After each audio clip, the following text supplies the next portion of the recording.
야구야구 김용준입니다. 류현진 선수는 아메리칸 리그 동부지구로 옴으로써 다나카와의 맞대결이 불가피해졌는데요. 오늘은 다나카 마사히로에 대해서 알아보도록 하겠습니다. 다나카는 실력도 실력이지만 돈복이 타고난 선수라고 할 수 있는데요. 과거 포스팅은 가장 많은 돈을 써낸 팀에게 독점 교섭권을 주고 독점 교섭권을 가진 구단과 선수가 합의에 실패하면 진출 자체가 취소되는 시스템이었습니다. 이에 김광현 선수와 샌디에고, 이와쿠마와 오클랜드가 합의에 실패함으로써 진출 자체가 무산된 바 있습니다. 하지만 다나카 때 2천만 달러 상한선을 써낸 팀들과 모두 협상할 수 있는 것으로 바뀌게 됩니다. 당시 나머지 일본 구단들이 라쿠텐이 포스팅비를 많이 챙기지 못하게 담합한 거라는 이야기도 있었습니다. 어쨌든 마치 작가가 5,200만 달러, 다르비슈가 5,600만 달러를 받고 메이저리그에 진출한 반면 다나카는 1억 5,500만 달러를 받고 진출했는데요. 지금은 게리콜의 3억 2,400만 달러 계약도 탄생하긴 했지만 당시 규모로는 메이저리그 투수 역대 5위에 해당되는 계약이었습니다. 메이저리그에서 공을 하나도 던지지 않은 투수가 따낸 계약이었기에 더 놀라웠습니다. 또한 2013년은 다르비슈가 아메리칸 리그 사이영 투표 2위, 이와쿠마가 3위에 오르고 구로다가 양키스에서 201이닝 3.31, 류현진 선수가 다저스에서 192이닝 3.00, 그리고 우에하라가 보스턴의 월드시리즈 우승을 이끌면서 아시아 투수들의 활약이 정점을 찍은 해였습니다. 이 부분도 다나카가 1억 5,500만 달러 계약을 따내는데 큰 도움이 됐습니다. 다나카는 일본에서도 엘리트 코스를 밟은 선수입니다. 고등학교 1, 2학년 때는 고시엔 2연패에 성공했고 3학년 때는 손수건 왕자로 유명한 사이토 유키와의 결승전 맞대결로 화제를 모았습니다. 다나카는 3회 등판에서 15회까지 1실점으로 호투하지만 사이토가 15이닝 1실점 완투를 하면서 37년 만에 고시엔 결승 재경기가 펼쳐지는데요. 다나카가 사이토에게 삼진을 당하면서 사이토의 학교가 우승하게 됩니다. 지금은 잊혀진 선수가 된 사이토가 와세다 대학에 진학한 반면 다나카는 1순위 지명을 받고 라쿠텐에 입단하는데요. 2007년 신인왕, 2011년은 사와무라상을 따냈고 2013년은 사와무라상과 리그 MVP, 그리고 정규 시즌 24연승으로 칼 허벨의 기록과 타이를 이루게 됩니다. KBO 리그 기록은 박철순 선수의 22연승이죠. 다나카 하면 유명한 것은 스플리터입니다. 다나카는 21살이었던 2010년 스프링 캠프 때 슈칸 베이스볼에 실린 소프트뱅크 마무리 브라이언 폴켄버그의 스플리터 그립을 보고 자신의 스플리터를 개발하는데요. 스플리터는 1980년대 미국에서 엄청난 유행을 한 공이지만 부상 위험성 때문에 사라지고 서클 체인지업으로 대체가 됩니다. 반면 일본에서 살아남으로써 일본 야구를 대표하는 구종이 되죠.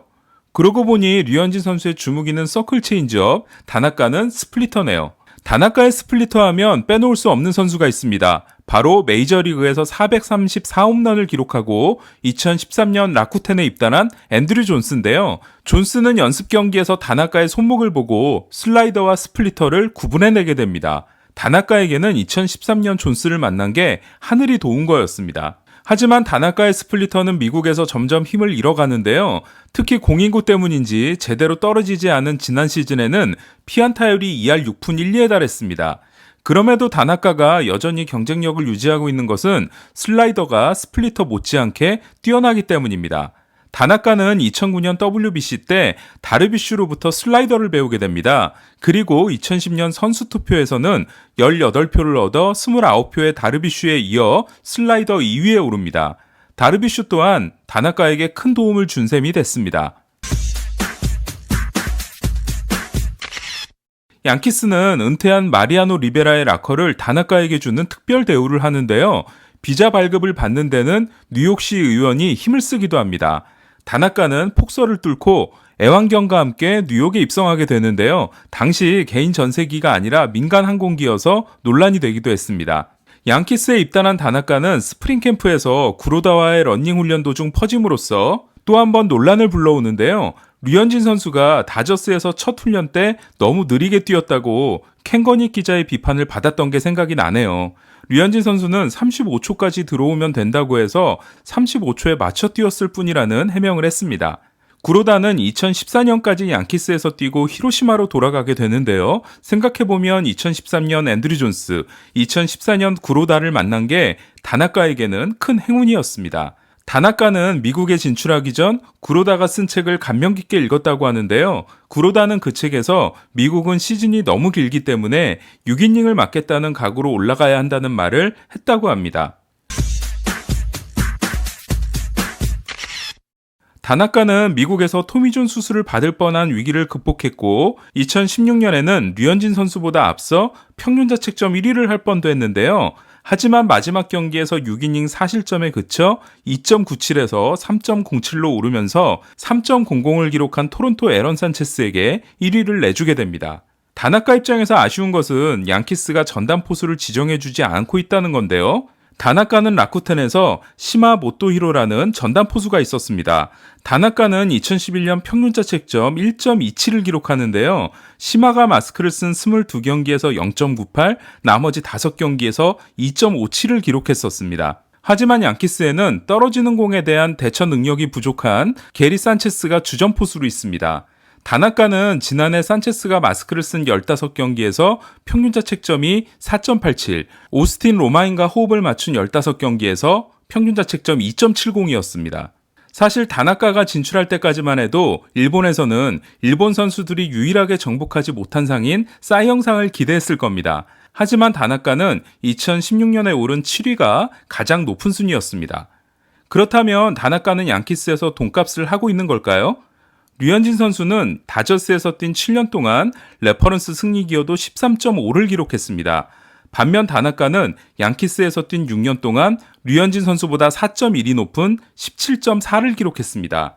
그리고 양키스는 다나카에게 포스팅 포함 1억 3,200만 달러, 다저스는 류현진 선수에게 포스팅 포함 8천만 달러를 썼습니다. 이를 1.0당 비용으로 환산하면 다저스는 류현진 선수에게 1.0당 593만 달러, 양키스는 다나카에게 1.0당 874만 달러를 쓴 셈이 됩니다. 하지만 두 선수의 활약은 한 가지를 더 고려해야 될 것 같은데요. 바로 포스트 시즌 성적입니다. 류현진 선수가 포스트 시즌 8경기에서 3승 2패, 평균자책점 4.05를 기록한 반면 다나카는 같은 8경기에서 5승 3패, 평균자책점 1.76을 기록했습니다. 다나카는 지난해 챔피언십 시리즈 1차전을 통해 포스트 시즌 첫 선발 7경기에서 모두 2실점 이하를 기록하는 최초의 메이저리그 투수가 되기도 했습니다. 만약 양키스가 다나카의 활약으로 월드 시리즈 우승을 차지했다면 다나카는 두말할 것 없이 완벽한 투자 성공 사례가 됐을 겁니다. 류현진 선수는 마에다와 동료로 뛰었을 뿐 같은 지구 내에 일본인 선발 투수가 있었던 적이 없었는데요. 하지만 이제는 다나카가 생겼습니다. 우리 선수들은 일본 선수를 만나면 스페셜 멘탈리티가 생긴다고 하는데요. 언젠가는 성사될 두 선수의 맞대결이 기대됩니다. 이상 김영준의 야구야구 영상으로 만나는 인사이드 MLB였습니다.